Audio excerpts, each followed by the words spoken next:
ibadah korban itu ada rangkaiannya, ya. Ada puasa Arafah. Yang puasa Arafah itu kita menghitungnya itu tanggalnya, ya. Tanggalnya tanggal 9 Dzulhijjah, dan tidak harus dihubungkan dengan pelaksanaan wukuf haji di Arafah. Karena sejarahnya itu, sejarahnya memang setelah Nabi Ibrahim menerima perintah dari Allah untuk menyembelih putranya, maka Nabi Ibrahim melakukan perenungan, ya.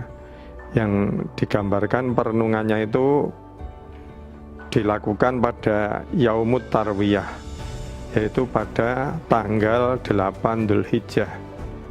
Setelah itu, setelah melakukan perenungan, memperoleh kemantapan, maka pada tanggal 9 itu Yaumu Arafah.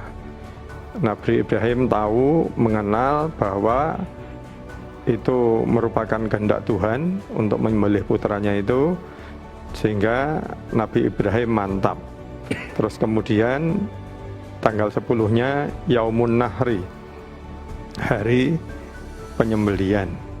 Cuma untuk korban dalam agama kita itu penyembelihannya tidak hanya pas tanggal 10 Dzulhijjah saja, tidak hanya Yaumun Nahri saja, tapi juga hari-hari tasyrik, gitu. Itu juga hari penyembelihan, yang itu disebut sebagai hari tasyrik karena hari-hari itu dulu digunakan untuk mengeringkan daging korban yang diterima oleh masyarakat. Jadi daging korban tidak dimasak sekaligus pada Yaumun Nahri, tapi dikonsumsi di sepanjang tahun dengan cara daging itu ditasyrikkan, dijemur, dikeringkan. Kalau di Jawa dikenal dengan dibuat menjadi dendeng itu. Sehingga itu Yaumut Tasyrik itu hari membuat dendeng supaya yang itu di judul tadi, ya, saya sampaikan bahwa korban berkemajuan itu buahnya adalah pribadi-pribadi al-muhbitin. Itu jelas banget di surat Al-Hajj ayat 34. Walikuli ummatin ja'alna mangsakan liyadhkuru ismallah ala ma razaqahum min bahimatil an'am. Selanjutnya terus ada wabasyiril muhbitin. Berikanlah kabar gembira kepada al-muhbitin, ya. Itu berarti orang yang melaksanakan korban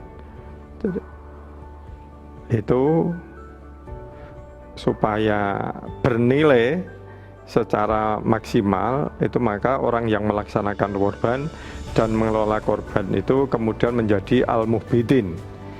Yang kalau menjadi al-muhbitin itu maka kemudian berhak untuk mendapatkan kabar gembira. Al-muhbitin itu siapa? Dijelaskan dalam ayat berikutnya. Al-muhbitin itu adalah alladzina idza dzukirallahu wajilat qulubuhum. Orang-orang yang apabila asma Allah disebut, hatinya bergetar. Hati bergetar itu bisa bergetar dalam pengertian yang kuat, keras. Kalau di Jawa itu disebut dengan ngoplok itu, ya, ndredeg gitu. Terus kemudian atau cukup badannya bergetar atau hatinya saja yang bergetar. Yang untuk bisa ini, untuk bisa menebarkan sebagian rezeki yang diberikan Allah kepada mereka, itu berarti orang itu harus produktif, ya, memiliki kemampuan untuk menghasilkan barang dan jasa, terus kemudian filantropis, berbagi untuk mewujudkan kesejahteraan sosial. Sebab kalau tidak menghasilkan barang dan jasa, tidak memiliki penghasilan, nggak bisa untuk menjadi orang yang filantropis, itu nggak bisa. Sehingga wa mimma razaqnahum yunfikun itu berarti al-muhbitin itu tadi produktif dan filantropis. Nah, itulah buah dari korban berkemajuan menjadi Al-Muhbitin. Bapak Sekretaris Umum tadi dalam pengantarnya itu kita membicarakan nilainya. Ini konkret, ini dijelaskan dalam Al-Quran 34. Sehingga ini kita perlu sosialisasikan supaya kemudian bisa diinternalisasikan.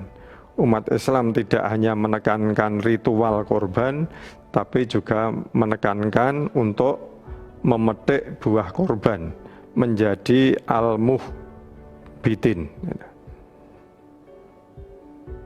Dengan begitu maka kemudian Islam bisa menjadi rahmatan lil alamin, yang menjadi rahmat bagi al-alamin.